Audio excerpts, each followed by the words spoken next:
अस्सलाम वालेकुम, how are you doing today? I am hoping that you are doing well. अच्छा student, जैसे कि आपको पता है मंथली टेस्ट आपके स्टार्ट होने वाले हैं और सिलेबस इसमें सिर्फ चैप्टर हमारा 1 कंप्लीट है। एक्सरसाइज एक्सक्लूडेड है, मतलब कि एक्सरसाइज शामिल नहीं है। तो इंशाल्लाह हम टेस्ट की डेट से पहले पहले तक अपना जो सिलेबस है चैप्टर नंबर 1 का, जो कि पेज नंबर ऑलमोस्ट 22 तक है, तो हम कंप्लीट कर लेंगे। तो आज हम जो टॉपिक स्टार्ट करने वाले हैं पेज नंबर 16 पर, यानी कि मैथ्स मेजरिंग इंस्ट्रूमेंट के बारे में आज हम पढ़ेंगे। इससे पहले हमने लेंथ मेजरिंग इंस्ट्रूमेंट के बारे में पढ़ दिया था, यानी कि उन तमाम इंस्ट्रूमेंट के बारे में हमने पढ़ लिया है जो कि लेंथ मेजर करते हैं। हमने vernier caliper, micrometer, screw gauge, measuring tape और मीटर रूल के बारे में पढ़ा था। तो अब जो पेज नंबर 16 पे वो तमाम इंस्ट्रूमेंट हमारे पास आएंगे जिनकी मदद से हम मैथ्स मेजर कर सकते हैं पेज नंबर 16 से। जैसे कि यहाँ पे मुख्तलिफ इंस्ट्रूमेंट के नाम लिखे भी हैं। Physical balance, lever balance next page पे है, उसके बाद इलेक्ट्रॉनिकल बैलेंस हम नेक्स्ट पेज पे देखेंगे इससे। तो सबसे पहले हम बात करते हैं जी मैथ्स में इंस्ट्रूमेंट की थोड़ी सी बैकग्राउंड हिस्ट्री और इंट्रोडक्शन के बारे में। तो ये इंस्ट्रूमेंट मैथ्स में ये करने के लिए इस्तेमाल होते थे। पुराने वक्तों में ज़्यादातर ख़ास तरह के बर्तनों का इस्तेमाल किया जाता था जिनका एक ख़ास स्टैंडर्ड साइज़ होता था, जिसकी मदद से हम मुख्तलिफ चीज़ों की मेजरमेंट करते थे या ग्रेन्स की मेजरमेंट की जाती थी। आजकल भी मिल्कमैन, ये जो दूध सेल करने वाले, इनके पास हर तरह के ये बर्तन होते हैं, तो साइज़ एक स्टैंडर्ड रख दिया जाता है जिससे हम मेजरमेंट करते हैं। तो पुराने वक्तों में ज़्यादातर इन बर्तनों का इस्तेमाल ही होता था। फिर बीम बैलेंस का इस्तेमाल बहुत ज़्यादा हुआ, ठीक है? जैसे कि आप इसकी फ़िगर भी देख सकते हैं अपनी बुक के ऊपर। तो इसकी मदद से भी हम किसी भी अननोन चीज़ का मैथ जो है वो मेजर कर सकते थे। एक पैन में हम अननोन रखते थे, दूसरे पैन के अंदर हम स्टैंडर्ड मैथ्स को ही रखते थे और उससे हमें जो है वो आसानी से पता चल जाता था कि अननोन चीज़ का मैथ्स कितना है। ठीक है? जब ये वाला जो ऊपर हमारे पास पॉइंटर है बिल्कुल सेंटर में आ जाता था, तो वो चीज़ मेजरमेंट में हमारे पास सामने आ जाती कि उसका जो अननोन चीज़ है उसका कितना मैथ्स है। नेक्स्ट हमारे पास अब जितनी एडवांसमेंट होती गई, इंस्ट्रूमेंट आते गए, फिज़िकल बैलेंस जो है, ये एक ऐसा इंस्ट्रूमेंट है जिसकी मदद से हम आसानी से बहुत स्मॉल ऑब्जेक्ट का मास भी मेजर कर सकते हैं। लेबॉरेटरी में इसका इस्तेमाल बहुत ज़्यादा किया जाता है और इसमें हम क्या करते हैं कि किसी अननोन चीज़ और एक नाउन जो हमारे पास मास है, दोनों को कंपेयर करके हम किसी भी चीज़ का मास मेजर कर देते हैं। मतलब कि अगर हमने किसी अननोन ऑब्जेक्ट का मास मेजर करना है, तो मैं उसे लेफ्ट पैन पे यहाँ पे रखूँगा और राइट साइड पे मैं एक ऐसे मास को रखूँगा जो स्टैंडर्ड है, जिसका मुझे मास पता है।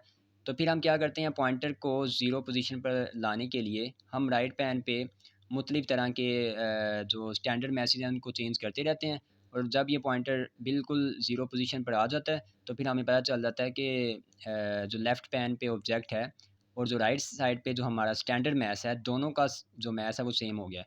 ठीक है? तो इस तरह से हम जो है वो अननोन चीज़ का मैथ्स आसानी से फिज़िकल बैलेंस की मदद से मेजर कर सकते हैं। अच्छा, सबका कंसेप्ट सेम ही है। ठीक है? जैसे कि आम तौर पर ये जो बीम बैलेंस है, ये भी तकरीबन इसी तरीके से काम करता है। हाँ, इसके मुख्तलिफ ये आप देख सकते हैं जो पार्ट्स हैं, बीम, यहाँ पे बैलेंसिंग स्क्रू हैं, हुक, ठीक है? इसके अलावा ये लेवलिंग स्क्रू, तो इनके बारे में थोड़ा-सा आपको मैं बता देता हूँ और इसका वर्किंग कैसे होती है ये भी थोड़ा-सा बताता हूँ।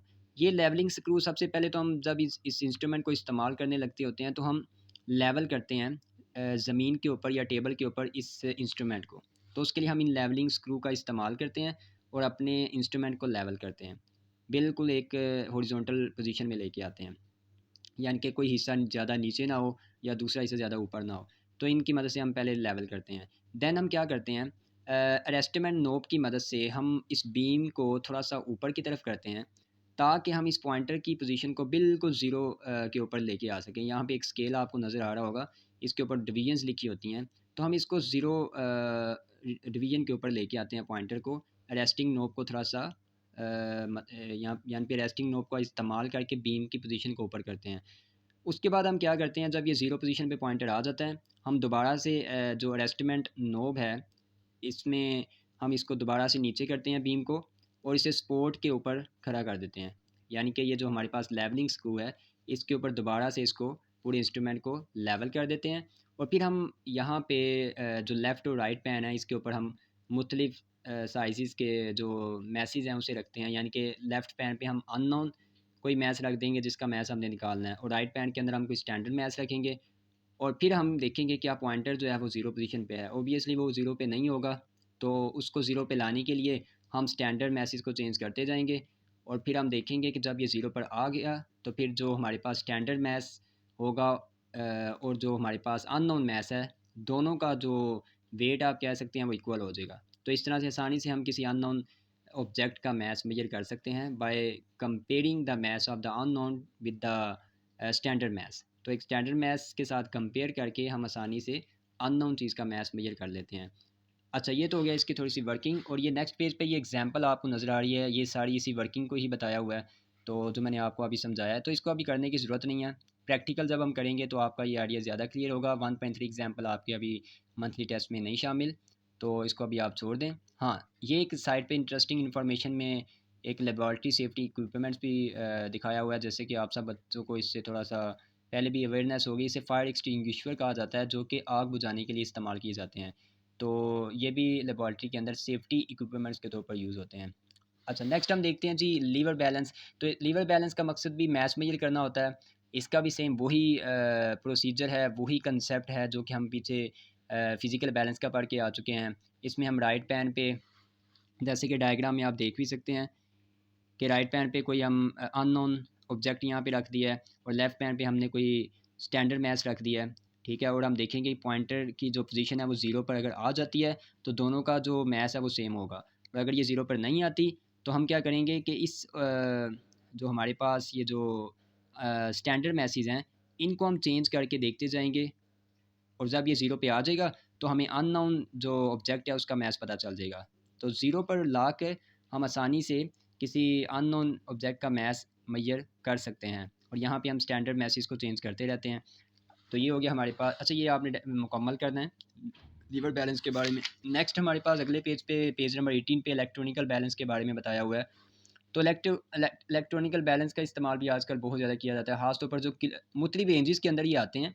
यानी कि कुछ मिलीग्राम रेंज में आते हैं, कुछ ग्राम रेंजेस में, कुछ किलोग्राम में। तो ग्राम और किलोग्राम वाले तो आजकल ज़्यादा इस्तेमाल होते हैं। मिलीग्राम वाले जो हैं ये अमूमन जो है लैब के अंदर इस्तेमाल होते हैं, और इसके डायग्राम आप देख भी सकते हैं। इसके ऊपर डिजिट्स के अंदर जो है हमें पता चल रहा होता है कि जो मैस आ रहा है वो कितना है।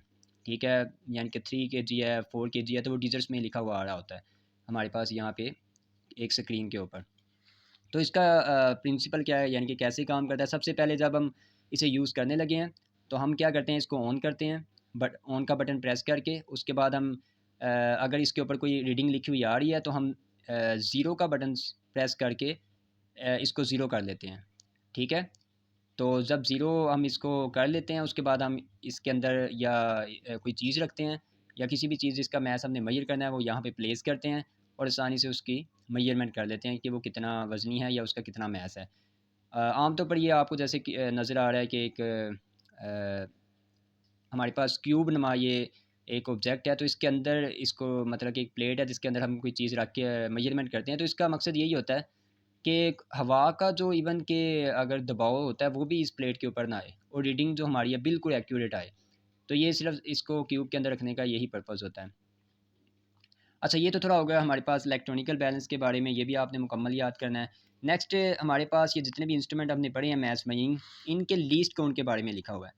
यानी कि कम से कम ये कितनी रीडिंग मेजर कर सकते हैं। तो वो कहता है सपोज़ करें हमारे पास एक कॉइन है, और मैंने तीनों इंस्ट्रूमेंट की मदद से उस कॉइन का मैथ मेजर किया है। तो जो बीम बैलेंस है उसकी मदद से कॉइन का मैथ 3.2 ग्राम आया, जबकि फ़िज़िकल बैलेंस में 3.24 ग्राम, और जो इलेक्ट्रॉनिकल बैलेंस है उसकी मदद से हमने किया उसी कॉइन का मैच, तो वो 3.247 ग्राम आया। तो अगर आप इन तीनों रीडिंग को देखो तो सबसे ज़्यादा जो एक्यूरेट और सबसे ज़्यादा डिटेल में हमारे पास रीडिंग आ रही है वो 3.247 ग्राम है। इसका मतलब ये है कि जो इलेक्ट्रॉनिकल बैलेंस है इसका लीस्ट काउंट सबसे कम होता है, और ज़्यादा एक्यूरेट वैल्यू या डिटेल में वैल्यू हमें ये बता सकता है। ठीक है, अब हम इनके अगर लीस्ट काउंट की बात करते हैं तो जो हमारे पास बीम बैलेंस है इसका लीस्ट काउंट 0.1 ग्राम या फिर 100 मिलीग्राम होता है। ठीक है, अगर मैं फिज़िकल बैलेंस की बात करूँ तो इसका लीस्ट काउंट हमारे पास 0.01 ग्राम या फिर 10 मिलीग्राम। इसी तरह अगर मैं इलेक्ट्रॉनिकल बैलेंस की बात करता हूँ तो इसका लीस्ट काउंट हमारे पास 0.001 ग्राम या फिर हमारे पास 1 मिलीग्राम होता है। तो ये तो हो गए हमारे पास मुख्तलिफ मैथ मेजरिंग इंस्ट्रूमेंट, इनके लीस्ट काउंट मैंने आपको बता दिए, और किस तरह से ये वर्क करते हैं इसके बारे में हम थोड़ा सा मतलब कि बेसिक कंसेप्ट हमने पढ़ लिया है। तो आपने याद क्या करना है इसके अंदर, तो आप ये जो द मोस्ट एक्यूरेट बैलेंस में ये जो टॉपिक है इसमें आपको सिर्फ ये लीस्ट काउंट की वैल्यूज़ याद रखनी है तमाम इंस्ट्रूमेंट की, और यहाँ पे लीवर बैलेंस आपने ये मुकम्मल करना है। इलेक्ट्रॉनिकल बैलेंस भी आपको कंप्लीट मैंने कहा है, वो भी आपने मुकम्मल याद करना है। और यहाँ पे फिजिकल बैलेंस की ये 3 लाइनें आप डेफिनेशन के तौर पर याद कर लें। तो इसके अंदर ये एग्जाम्पल 1.3 करने की ज़रूरत नहीं है, ठीक है। तो इस तरह से ये हमारा मैथ्स में इंस्ट्रूमेंट वाला टॉपिक जो है कंप्लीट है। नेक्स्ट टाइम इंशाल्लाह हम टाइम मेजरिंग इंस्ट्रूमेंट के बारे में भी पढ़ेंगे। Till then thank you and have a nice day.